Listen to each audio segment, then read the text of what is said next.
Olá, tudo bem? O assunto agora é imóveis que são comprados via consórcio. Você tem ideia de quantas pessoas compram imóvel no Brasil via consórcio?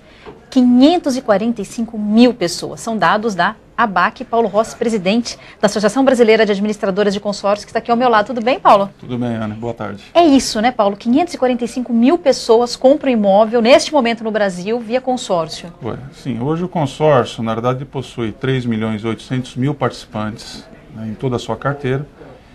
E o segmento de imóveis conta com 545 mil participantes. Então, uma expressiva parte da população aí realmente está optando pelo consórcio por ser uma poupança programada, né, e que leva o consumidor à construção do seu patrimônio. E Paulo, como é que funciona um consórcio para imóvel?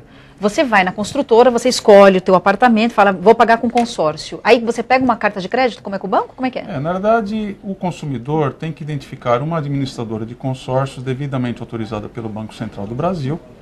A administradora lá vai ter grupos com faixas de crédito. O consumidor vai identificar qual que é o crédito que ele deseja, correspondente àquele imóvel que ele tanto almeja. Aí ele vai aderir a um grupo de consórcios e vai participar desse grupo de consórcios como um consórcio de automóvel, por exemplo. Vão haver sorteios, vão haver lances, e o consorciado, para fazer jus ao seu crédito, ele vai ter que ser exatamente contemplado por sorteio ou por lance. Entendi. Assim que ele for contemplado, ele vai pegar essa carta de crédito e vai no mercado de imóveis, escolher o seu imóvel e fazer, se Deus quiser, um bom negócio. Tem limite essa carta de crédito? Sei lá, só vale para imóvel no máximo de R$500 mil? Tem algum limite? Não, na verdade quem fixa essas faixas de crédito é a própria administradora. Então no mercado nós vamos encontrar créditos das mais faixas variadas. Pode ser de 30 mil e tem administradoras que trabalham até 800, 900, 1 milhão de reais. Olha mesmo? Quer dizer que tem gente rica que compra imóvel via consórcio. Exatamente. Hoje, predominantemente, nós temos as classes A e B comprando consórcio. Então, o grande desafio das administradoras hoje é realmente buscar os consumidores das classes C e D, que são essas classes emergentes que estão chegando aí com muita vontade de consumir. E Paulo, me diz uma coisa, quanto é que estão os juros para comprar um imóvel via consórcio?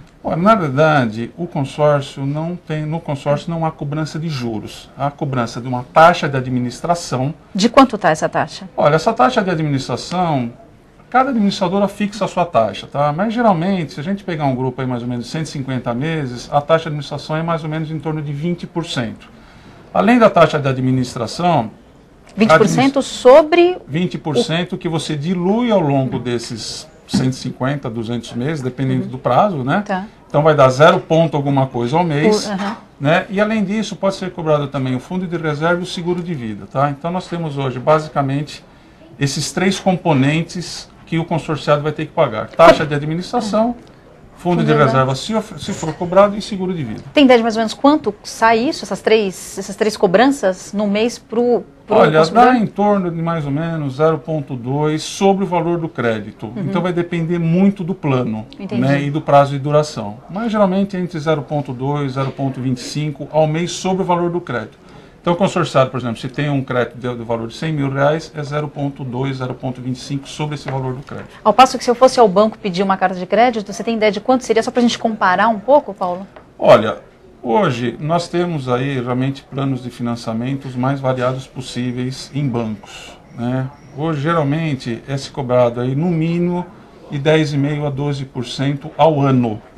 Né, enquanto que o consórcio cobra de 0,2, 0,25 ao mês. Ou seja, comparado o consórcio ao plano de financiamento, realmente é um plano bem mais barato. Qual que é a desvantagem do consórcio no quesito imóvel, Paulo? Olha, é exatamente a questão de que o consorciado tem que esperar para ser contemplado. Então, o consumidor tem que identificar perfeitamente o perfil dele. Se ele precisa do imóvel imediatamente, talvez o consórcio não seja a melhor opção.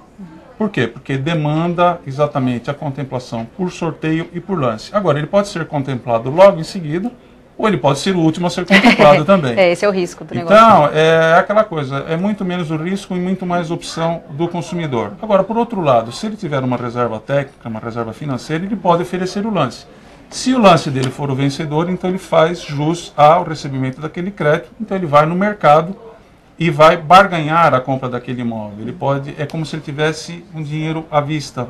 Então, o consórcio é o poder de quem compra à vista. Essa é uma das grandes vantagens, né? Não ter juros, o pagamento é integral, ou seja, se com crédito você realmente faz o pagamento integral do valor do imóvel, né? E acho que essas são as grandes vantagens. Agora, Paulo, uma vez que a pessoa é contemplada, ela pode quitar aquele imóvel na sequência, se ela tiver a grana, se ela ganhou uma herança, se ela vendeu um outro apartamento, ela pode quitar aquilo? Não há problema nenhum. E há abatimento? Há abatimento das parcelas vincendas, ou seja, você foi contemplado, você está lá, já pagou 40%, por exemplo, do valor da sua cota. Restam-lhe 60%. Você pode pegar esse valor que você falou, de uma herança. Agora, uma outra vantagem também, eu gostaria de destacar aqui, que é a possibilidade de o consorciado, se ele for um trabalhador e ele tiver recurso no fundo de garantia, ele utilizar exatamente os recursos do fundo de garantia para amortizar totalmente, parcialmente ou pagar até parte das prestações com os recursos da conta vinculada do fundo de garantia. Isso é novidade, né? Uma coisa recente. É uma coisa recente, é uma lei que foi aprovada o ano passado, ela entrou em vigor agora recentemente. E já nós temos aí uma quantidade razoável de consorciados já utilizando os recursos do fundo de garantia exatamente numa dessas possibilidades. Agora, essas três novas, vamos dizer assim, conquistas do consumidor, ela vem se somar a outras que já eram permitidas no consórcio de imóveis. Quais seja o oferecimento do lance ou a complementação do valor do crédito. Por exemplo, seu carta de crédito valor de R$100 mil, você tem lá o recurso no fundo de garantia na ordem de R$40 mil. Se você obedecer aquelas condições fixadas pelo conselho curador e pelo agente operador, no caso a Caixa, você pega esses R$40 mil mais os 100 mil do valor da sua carta de crédito e você compra um imóvel de R$140 mil. E esse valor da carta de crédito, ele, uma vez fechado, ele é fechado? Ou, por exemplo, achei agora um imóvel de 200 mil e minha carta de crédito é 80 mil. Dá para negociar essa carta de crédito, Paulo? Olha, essa carta de crédito, na verdade, se for do valor de 80 mil, você vai poder comprar um imóvel de 80 mil. Agora, você pode complementar ela com esse exemplo que eu te dei, com os recursos do fundo de garantia, por exemplo. Paulo, muito obrigada por ter vindo ao Economia. Até uma próxima conversa. Muito obrigado, Anny, pela atenção. E obrigada a você também que acompanhou mais essa entrevista aqui no Economia. Dessa vez a gente falou sobre imóveis via consórcio. Eu te espero no próximo bate-papo. Até lá.